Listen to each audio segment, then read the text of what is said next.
Welcome back to Friday Night Rivals. This is our countdown to kickoff show here on My21 TV. We're going to talk about the McQueen Lancers this time. Head coach Jim Snelling took the reins from the legend Ken Dalton himself, and he's continued that success.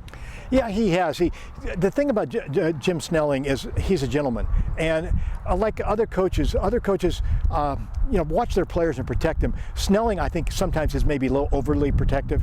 I've been around and seen him when a guy may be questionable, and players all want to play. He will protect his players, and that's the great thing about him. He cares as much about them as he does about winning football games. Class act once again. Gianna Georgie got a chance to catch up with the Lancers. What do you think could have changed last year's outcome? I feel like we could have had more team chemistry. By the end of the year, we were breaking down a lot. I feel like team speed and conditioning was a lot too. I think we could have been more in shape. And this year, coach is really putting a bigger emphasis on that. Well, we're conditioning hard, and I think that goes across the board. I think everybody's doing that right now. For us, we're looking at guys that may have to play on both sides of the ball. We'd ideally like to not have to have them play on both sides of the ball, especially early. We'd like to create some depth. But if they do have to play both sides of the ball, we want them going 100%. Every time you lose, you're not going to be happy about it. I felt like we should have won that game. It was close, but things happen, and we're ready to get that win this year. You try to learn from it, and last year was last year, and this is a new year, and it's a different team, and you try to work on the strengths of the team that you have for the upcoming season and try to make sure that you put them in a position to be successful. McQueen football, it has a history of excellence. The community knows about that. How much pressure does that put on you as a head coach? And you've been doing this for years, so what does it mean to repeatedly come back and have that? You know what? It's actually a good thing. The kids know what the expectations are. The coaches know what the expectations are as well by the community and by our teams, and so it makes us strive to be the best that we can be. What can the community look forward to this upcoming season? What special weapons do you guys have? What can you tell us we can look forward to? You know what? It's still real early to kind of see where we are. Summer, the way it is this year, it's a lot more condensed. So we're still learning our team a little bit. We've got a pretty good idea. We're very athletic. We've got some good speed. We're a little bit young in some different spots. We have some guys that potentially could be starting for us as juniors, which usually doesn't happen. We've got a lot of, usually you're senior-dominated starting offense especially. This year we're a little bit younger. So, it's still early to tell, but I can guarantee you one thing, they're going to work hard and they're going to come ready to win every Friday night.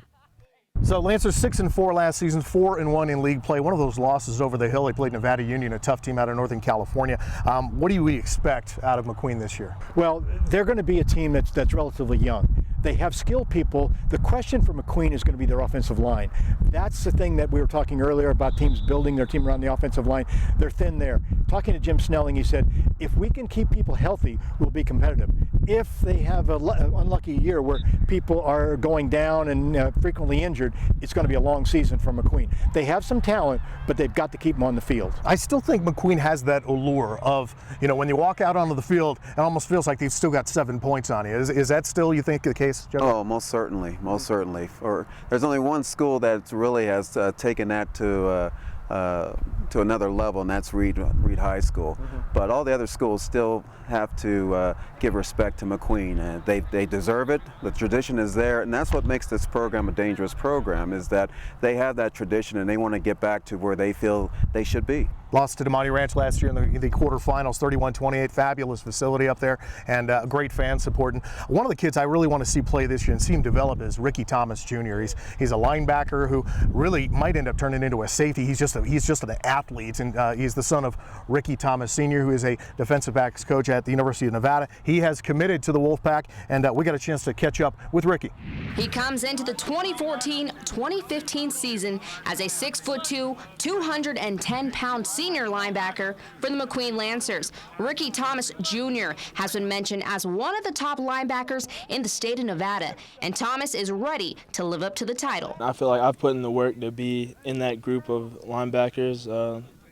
I'm definitely still going to keep going hard, so it would just be me when they say best linebacker in the state. And with a former NFL coach and current Nevada coach as a father, Thomas is in pretty good hands. In fact, Thomas has already verbally committed to play for the Wolfpack and his father.